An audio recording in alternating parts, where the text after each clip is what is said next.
Benim merhabalar, hoş geldiniz. Beni dinlemek için vakit ayırıp bu kadar yoğunluğun arasında girdiğiniz için teşekkür ederim hepinize. Ben Gülşat Kesenova, Güneş'in annesiyim. Güneş ya. Ah, eee,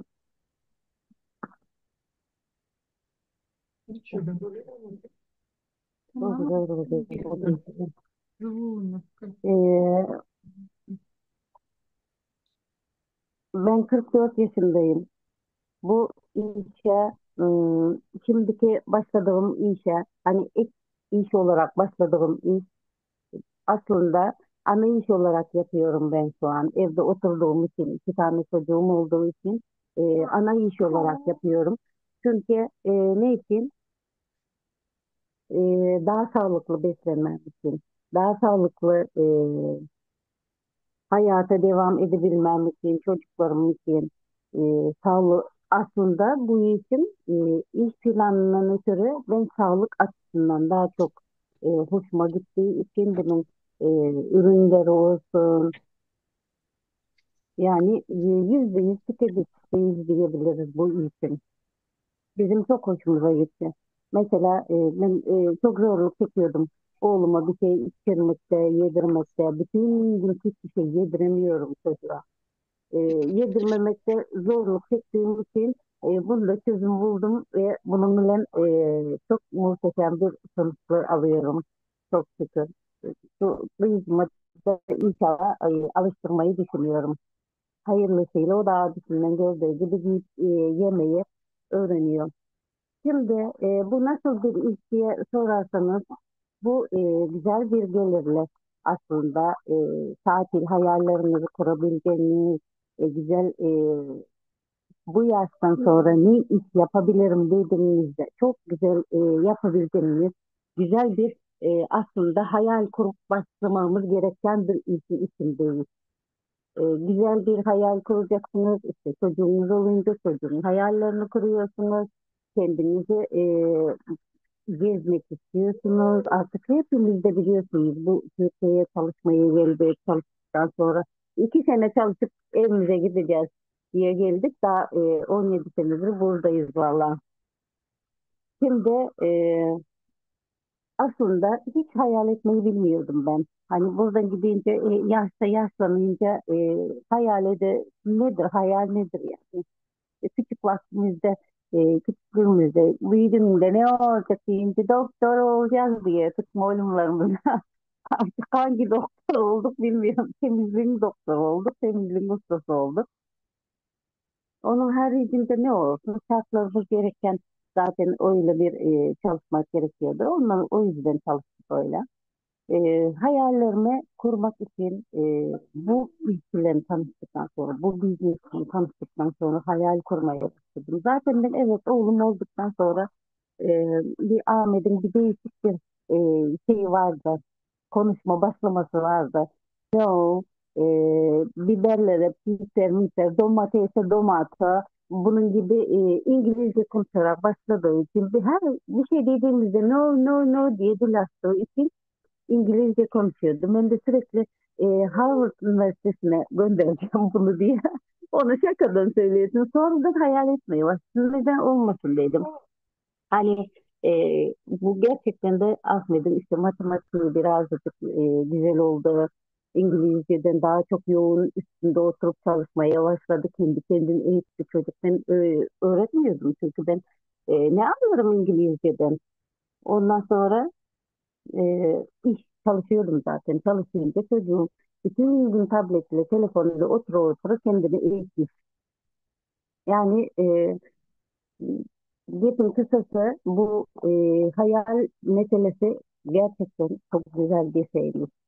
Hayal edince ay ne kadar aslında ben çok istiyordum. Eskiden de istediğim bir şeydi. Çünkü benim baktığım çocuk e, altyazıdan öğrendim ben dedi. 5-6 yaşında ben bilgisayarı çözdüm.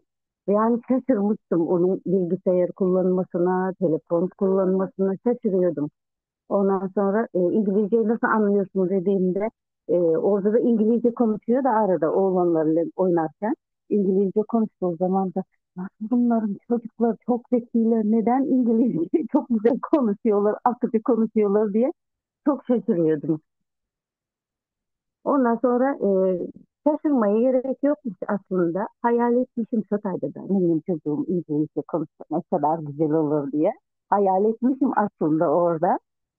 O yüzden Ahmet'in bu kadar çok İngilizce şey yaptığını düşünüyordum. Ve de şey izledim ben bir zamanlar.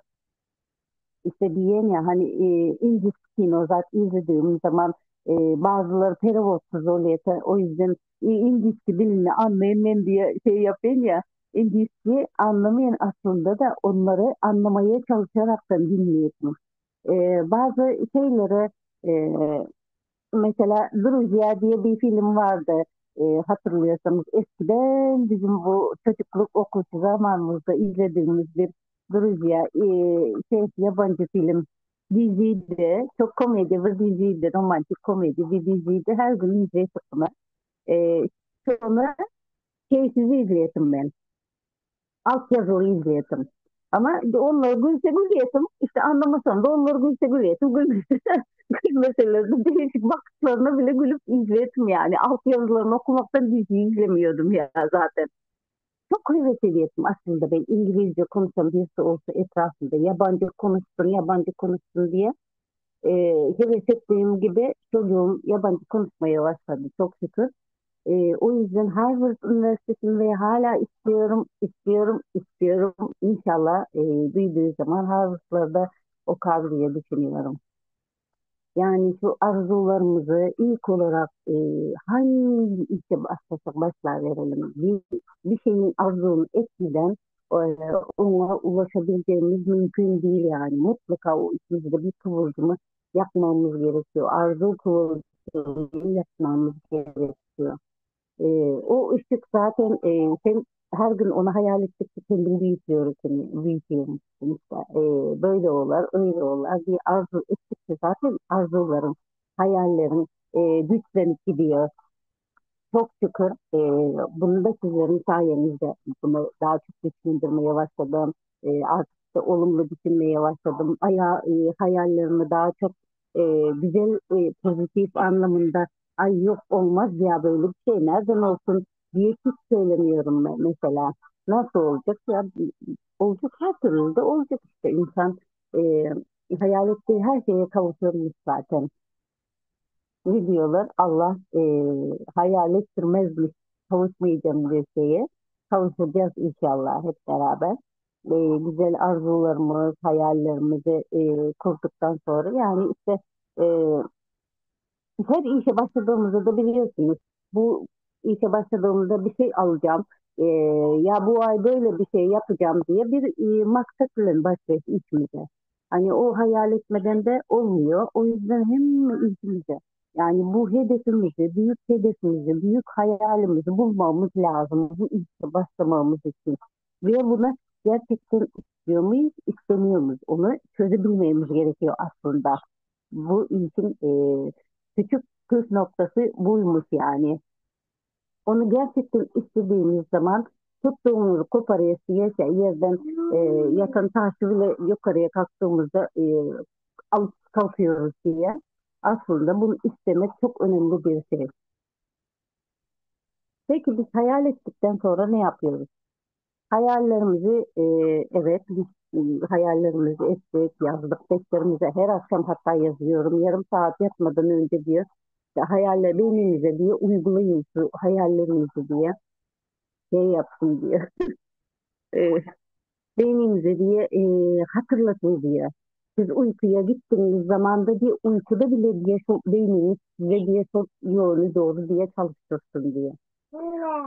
E, O yüzden beynimi yatmadan önce de alıyorum elime not defterime. Bu ne yapıyor bu kız bilmiyorum aslında. Alıyorum not defterimi, gece yazan not defterim var benim başucumda da. Onları her gün yazıyorum. Her gün bir listaya işte çocuğum hakkında olsun, kendi hakkında olsun hayallerimi yazıyorum. Hayallerimizi yazdıktan sonra ne yapıyoruz? Alıyoruz telefonumuzu, işte telefonumuzu, komşumuzu ve herhangi bir tanıdığımızı, aklımıza gelen herkesi alıyoruz hayallerimize katmak için. Güneşi yazmaya çalışıyorum. Güneş hayalimden çıkıyor işte. Bak, hmm, ondan sonra liste çıkartıyoruz. İkinci olarak da liste çıkartmamız şart. Neyin listesi? İnsanların listesi. Bu işe davet etmemiz için insanları listeler çıkartmamız gerekiyor. Bizim bu işte kimlerle yol alabileceğimiz herhangi bu işe mutlaka şu bir de şu olumlamayı yapıyordum eskiden ben. Ya bu ne düşünür acaba karşı tarafa aradığım zaman ne düşünür? E, Listeyi okuduğum zaman telefonunda rehbersin. Aa, bu olmaz. Kendi kendime elak gideyim. Aa, bu olmaz. Bunun ihtiyacı yok. Ah, böyle konuşuyorum bir de. Karşı tarafın düşüncesini kendim şey olarak görüyorum. Ama ona hiçbir şey söylemedim ki belki başka tepki verecek bana. Belki olumlu bakacak bu işe. Ben o yüzden bu konuda liste çıkarıp yazma konusunda evet biraz daha şeyim yani zayıfım. Ama zayıflıkta kalmayacağız tabii ki. Bunun üstünde çok çalışıyorum. Kendimi yenebilmem için. Kendimi yenmem çok da. Liste çıkarttıktan sonra işte komşumuz olsun, tanıdığımız olsun mutlaka bizim gibi düşünen insanlar. Bak, bütün adamı teklif edilip bize ayrıldığı zaman da ben şimdi 4-5 sene önce bu işi dinledim. Bu iş bana teklif edildi. Evet, kayıt oldum. Kayıt oldum, ürünlerini alıp kullandım. Ama hala ben bu işin business planı hakkında hiçbir şey bilmiyordum. Onun haricinde ondan sonra bilmediğim takdirde de insan bilmeyince de çok şey yapmıyor. Hani güveniyorsun ya, ay benim ne gereği mi var?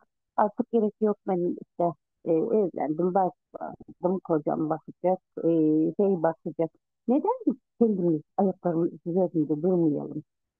Bizler kendi ayaklarımızın üzerinde durabiliriz. İnsanlar yapabilmeyeceği bir şey yok aslında. Herkes yapabilir. Herkesin içinde bir cevher yatandır. Biz ne diyoruz? Biz doğduğumuz zaman zaten elmas parçası olarak doğuyoruz. Hani biz zaten dolu bir taş olarak doğuyoruz. O, biz onu işleye işleye neler çıkıyor insanın içinden. Sadece biz kendimize şey yapıyoruz. Ay, bu yaştan sonra olmaz, o yaştan sonra olmaz. Kendimizi negatif düşünüp hep geriye çekiyoruz, geriye çekiyoruz. Aslında hiç öyle bir şey yapmayacakmışsın. Sen öyle yaptığın takdirde de beynini sürekli geriye çeke çeke kendini eyleme sokuyormuşsun. Beynin diyor ki, "Aa, artık çok kutusu olmuş Nina" diye. Ondan sonra listemizi çıkarttıktan sonra evet işimize davet ediyoruz. Nasıl davet ediyoruz? Biz bu işi öğrenmemiz gerekiyor aslında. Bu işin nasıl bir adımlarla adedeceğimizi, nasıl bir adımlarla yürüyeceğimizi öğrenmemiz gerekiyor. Marketing planını, işte business hakkında adım adım nasıl ilerleyebileceğimizi öğrenmemiz gerekiyor. Bize sarılıyor var ya, e, ondan sonra e, şey, güzel bir şey. Allah isteyen herkese nasip etsin. Geliyor kız ya, hani sarılıp sarılıp gidiyor. Ondan sonra marketing planımızı öğrenmemiz gerekiyor. Marketing plan nedir? İşimiz hakkında, biznesimiz hakkında nasıl adımlarla edeceğimiz, hangi şartlarda bu işe başlayabileceğimiz, onları öğrenmemiz şart. Yani bunu varsa gittiğimizde de nasıl böyle A harfinden Z harfine öğrendiğimiz gibi, A'dan Z'yi öğrendiğimiz gibi bunları da aynı şekilde öğrenmemiz gerekiyor. Basamak basamak. Marketing falan öğrendikten sonra zaten e, bir de öğrendin mi tamam, o e, gerisi beyninde kalayarak yani. Sonra ne yapıyoruz? %100 tüketici olmamız gerekiyor bu ürünü. Ama %100 tüketici de biraz uzun uzun anlatabilirim bunu. Çünkü gerçekten %100 tüketici şahit şeyim var, oğlum var. O şu an %100 tüketicisi ve çok memnun kalıyor. E, Hatta kendi şu balık yağını şeyi unutmuyor. Balık yağını içmeye özen gösteriyor. Akşam yatmadan önce de karnını doyduktan sonra da ya da sabah kahvaltıdan sonra bazıları e, bazı günler erken içmeye çalışıyor. Bazı günlerde hemen e, kızdım bir şeye kızınca da şey yapıyor. Ben hemen balık yağını içeyim. Senin şimdi yoksa diyor ya bir şey içince o vitaminleri içince bu benim çok hoşuma gidiyor. Sonra onu tebrik ediyorum ya aferin sana. Benim akıllı oğlum falan deyince de bu benimle şey yapmış kazımış onu. Annemi çözdüm. Bunun vitaminlerini içince bu bana çözmüyor diye. Sonra o öyle bir taktik uygulaması da güzel bir şey. Kendi sağlığına bakıyor çünkü. Kendi de e, bakın arada sırada markete çıktığımız zaman şeker alıp gelmekte Ahmet bütün gün eskiden getirdiği şekerlerin hepsini tüketirdi. Yani 4 tane alıp gelsin, 5 tane alıp gelsin. O şekerlerin hepsini tüketme gereğini duyuyor. Vücudu azıcıkça şeker yemek istiyordu. Şekerini yiyor ve şey yapıyordu. Aç geziyordu yani bütün gün. Ondan sonra da kabız oluyor. Yemek yeme isteğini kapatıyor şekerlere. Ama bu sefer ne yapıyor? Kahvaltıda bir güzel ardıçını, peach juice'unu, aloe vera içeceğimiz var. O sindirim sistemini çok güzel düzenliyor ve bağırsakları da çok güzel çalışıyor. Her gün tuvalete düzenli olarak yiyor bağırsakları. İşte probiyotiğini eksik etmiyor. Immobilant bağırsaklarını güçlendirici ve değerimizi itiyor. Beyliğimizde bütün vitaminler işte meyve yemiyor, sebze yemiyor, o yemek yemiyor, yemekleri ayırt ediyor zaten. O tarz şeyleri yemediği için e, bu vitaminlerden aldığını düşünüyorum. O yüzden de çok biraz böyle şeker araştırmasına girdiği zaman da balımızdan bir kaşık veriyorum ona. Gün içerisinde bir çorba kaşığı içiriyorum tatlı ihtiyacını gidersin diyor. Şimdi sabah acıyla başladıysa akşama şey içiyor. Mesela akşam üstüne doğru acıkmasına doğru teacher veriyorum. İşte sindirim sistemi düzelsin diye. Mutlaka şekerli tatlandırıcı olduğu için içinde, mutlaka onun şeker ihtiyacını gidermesi için ya bal veriyorum ya o içeceğini içiyor ya da royal jelimiz var. Onu bile şeker gibi ağzında şey yiyerek bitir diyorum. Az dilin üstünde bitsin diyor. Öyle anlatıyorum. Öyle yiyor. Ondan sonra şeker ihtiyacını fazla yemiyor. Artık eskisi gibi markete gittiğinde de bizim sepetimiz diyor şekerlerden dolup geliyor. Rayonda kaç tane şeker varsa hepsi şeker, çikolata, o tarz şeyler. Bizim evde şu an şeker arasam şeker bulunmaz geldiği gibi bitti zaten. Bir tane ya da 2 tane alıyor. Güneş fazla istiyor deyince güneş istiyor oğlum alma fazla da bir sürü de zararı var. Sağlığımıza çok zararlı deyince artık kendisi de o kadar ısrar etmiyor, almıyor. Aferin ona. Çok güzel ürünümüze %100 tüketici olarak da bunu örnek gösterebilirim. Bizim beyinsel gelişim konusunda da B12'mizi, ondan sonra da balık yağımızı kesinlikle ihmal etmeyi düşünmüyorum. O, hani bütün gün tablette, telefonda oynadığı için beyni birazcık yoruluyor çocuğun. O yüzden de 4 tane, 5 tane içtiği zaman da hiç şey demiyorum. 4-5 tane içiyor, az fazla içiyorsun demiyorum. Çünkü bizim balık yağımız hiç zararı olmadığı için 4 tane içsin, 6 taneye kadar yolu var, içebilir yani. En fazla ne yapar? Sakinleştirir, uyutur çocuğu. Onu haricinde de bir zarar olmadığı için içebilir istediği gibi. E, Güneşe de aynı şekilde. Güneş de balık koklayarak yapıyor yanımda. E, bizim bu enjektemiz yok mu? Şprişimiz. Şprişle çekiyorum. Buna da 3 tane her gün vermeye çalışıyorum. Bu da arada şey yapıyor. Zorlu içse de içsin. Bir şey olmaz. En azından sağlıklı olur. B12'mizle balık yağımızı şimdi de işte aklı birazcık artmaya başlamış galiba. Tabletlere oynamaya başlamış çocuk. Kocaman tableti getiriyor şu an. Tabletler oynamaya başlamış. Abisi ne yapıyorsa onu yapmaya çalışıyor bu da.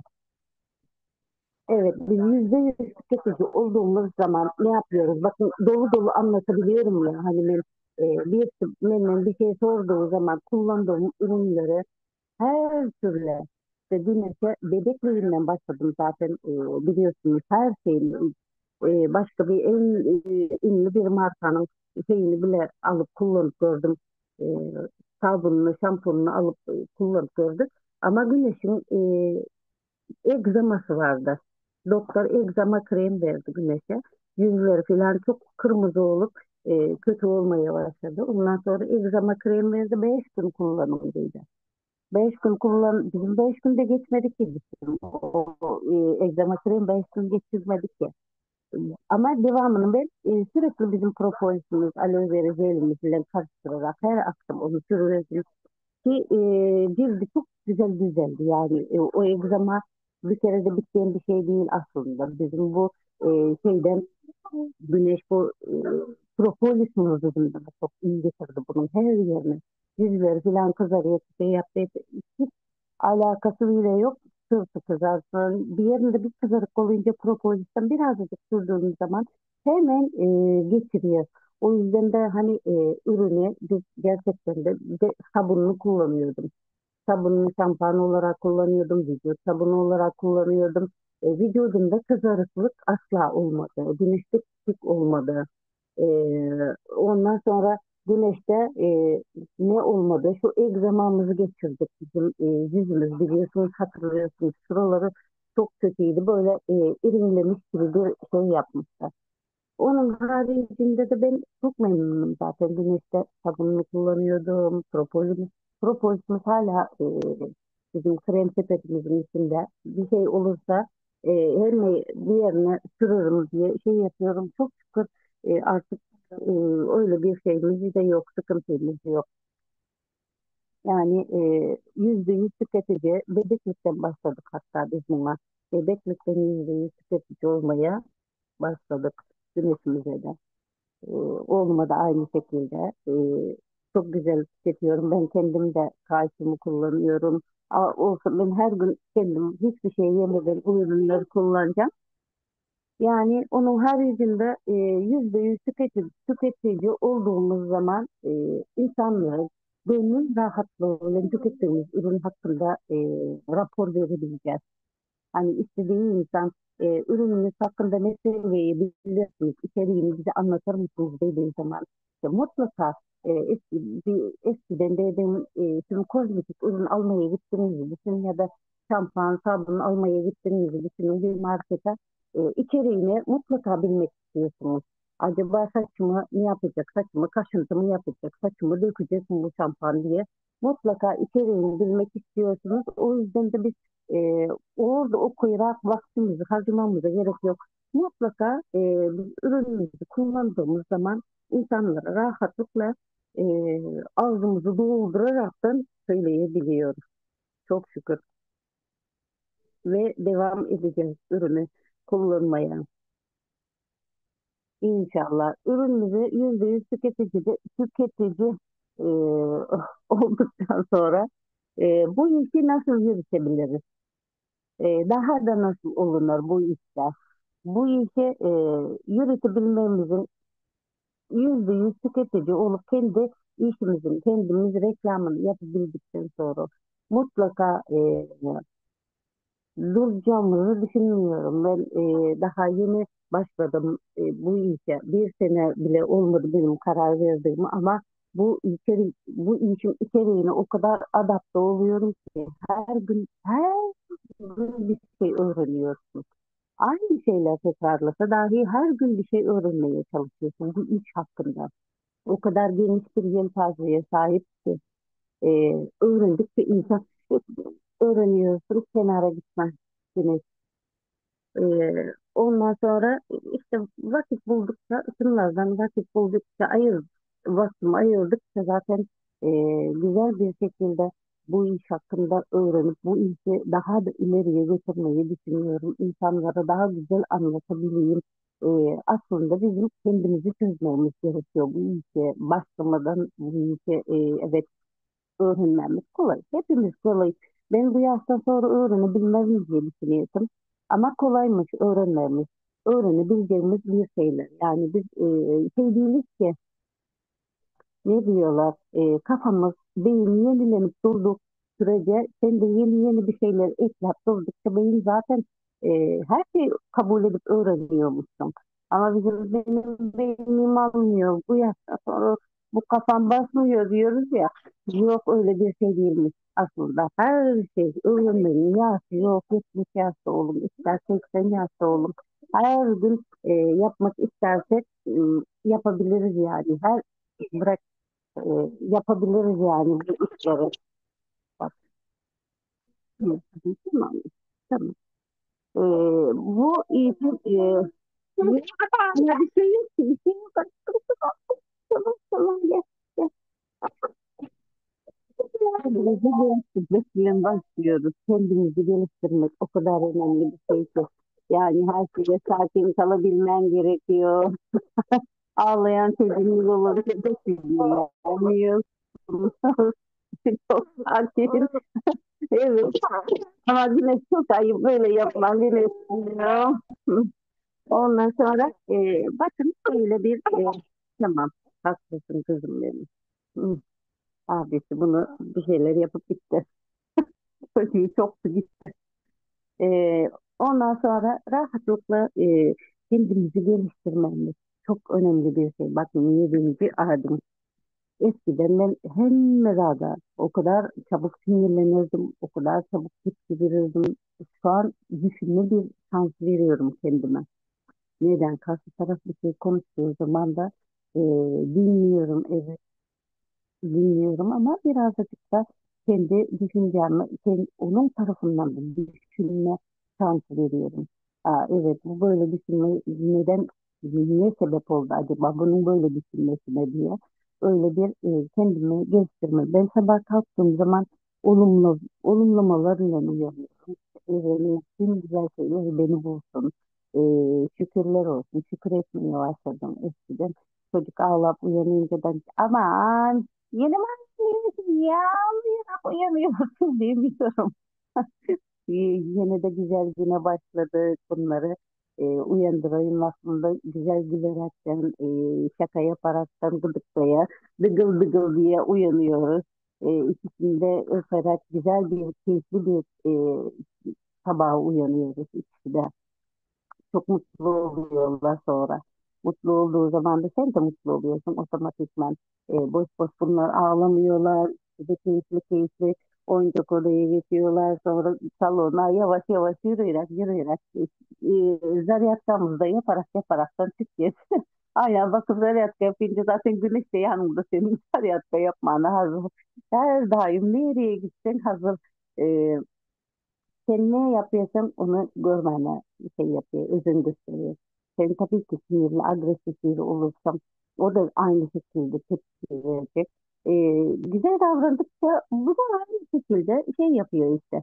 Yumuşak, şımararak, kendini severekten bak işte geliyor arada böyle sıkı sıkı sarılıp gidiyor.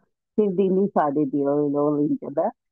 Hemen mutlu oluyorsun. O da aynı şekilde mutlu oluyordur da öyle sana karşılık veriyor.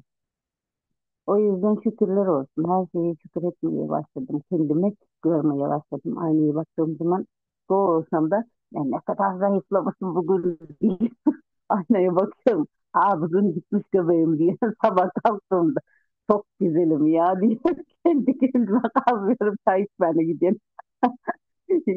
Şey yapıyorsun yani gerçekten güzelim ya diye aynaya baktığın zaman gerçekten güzel oluyorsun. Yani Allah herkesi güzel yaratıyor. Herkesi bir elmas parçası olarak yaratıyor. Yani tabii ki insanlar güzeldir. Kendini güzel görebildiği takdirde güzeldirler. Ay yok yeniden bu benim kaderim mi yeniden mi öyle şeyler hiç isyanım yok. Evet, ikisi duygusu zaman birazcık şey yapıyorum. Neden ikinizi de yatılı okula vereceğim diye fark ettim. Onu bir şey yapıyorum. Yatılı okula vereceğim. Okulda her şeyi öğrenip geleceksiniz. Hafta sonları getireceğim size eve diyorum.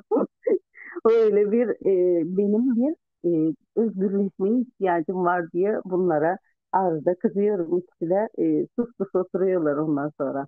Evet, o kadar da sessiz çıksın yani. Her zaman bu kadına ne yapsak da şey yapmıyor, bu sınırlamıyor diye şey yapmasınlar. Annem birazcık çekilmesi lazım.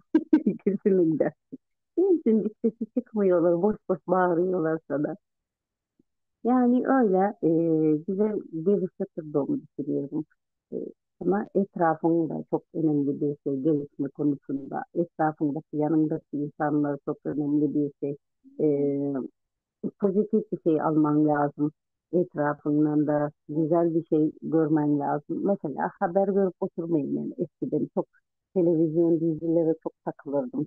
Takılmıyorum. Televizyon dizilere takılmıyorum. Telefonda kulaklıkla bir şey, faydalı bir şey dinlerdiysem dinliyorum. Evet. Bazen gülmek istediğim zaman evet şeye giriyorum.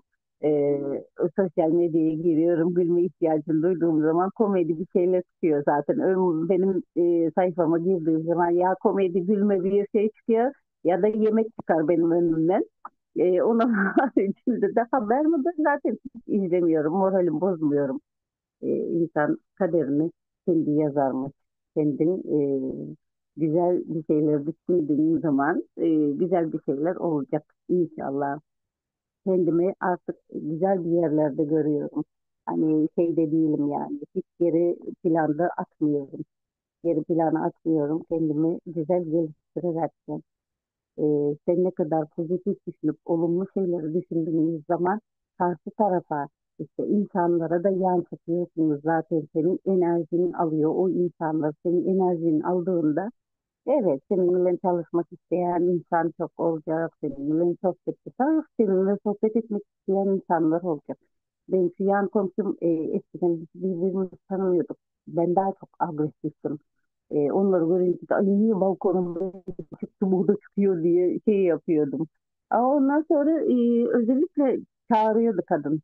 Gelin diye benimle balkonda sohbet etmek için çağırıyordu kadıncağız. Yani şey ya pozitif son günlerde daha çok pozitif olmayı başladık birbirimize. Demek ki benim de karşılık gördü. Onun o da karşılık vermeye başladı sonra. İnsanlara öyle bir güzel enerji vermemiz lazım. Güzel enerji yaymamız gerekiyor. E, Öncelikle kendimizi düzeltmemiz bu işe gerçekten gönlümüzü rahatlığıyla başlayabildik mi? Gönül rahatlığıyla başladığımızda e, her şey güzel olduğunu düşünüyorum. Her şey güzel olacak diye ben de İmamoğlu gibi söyleyeyim. Her şey güzel olacak gerçekten her şey güzel olacak değil mi? Ha, diyebilir işte. Olumlama yapıyor burada benim yanımda. Öyle canlarım benim. Bugünlük benim bu kadar olsun. Daha anlatsam anlatar otururum ama e, güzel şey. Gerçekten kendini güzel görebilmeniz şart yani. Kendiniz ayakların üzerinde durabileceksiniz. Bizim yapabilmeyeceğimiz bir şey yok çünkü. Her şeyin üstesinden geliyoruz. Yok bu yaşta sonra benim almayı diye bir şey de yokmuş. Aliyemiş beynimiz de aliyemiş. Ee, Okumak isteseniz okuyamazsınız, yazmak isteseniz yazın. Ben elimde kalıp şey yapmazdım yani. Defter yazmazdım. Ne gerek var diyedim. Deftermem yazın. İşte akşam yatmadan önce ince konuşmama. Her gün yarım saat önce beynime olumlamaları yazıp e, sonlara zapt etmem lazım yani. Bizim sol beynimiz çalışmazmış genelde. Sağ beynimiz çalışırmış. Sol beynimiz çalışması için de sol elimizde yazmamız şart diye. Sabah erken kalktığımız zaman güzel olumlamaları diye işte yarım saat en az yarım saat 15 dakika bile diye e, sol elimizde olumlamayı yazdığımız zaman gerçekten beynimizi çalıştırabiliyorsunuz diyor. Sol beynimizi çalışmadık beynimizi de çalıştırabiliyor. Güneş değil, sol elinle yazacaksın. Yazıyorum. Sol elim bile yazabilmem diye düşünüyordum eskiden. Ama şimdi düzeldi benim şeyim. Porçakum düzeldi. Sol elim bile yazınca da. Evet. Teşekkür ederim. Hemen gelip katılıp vaktinizi ayırıp dinlediğiniz için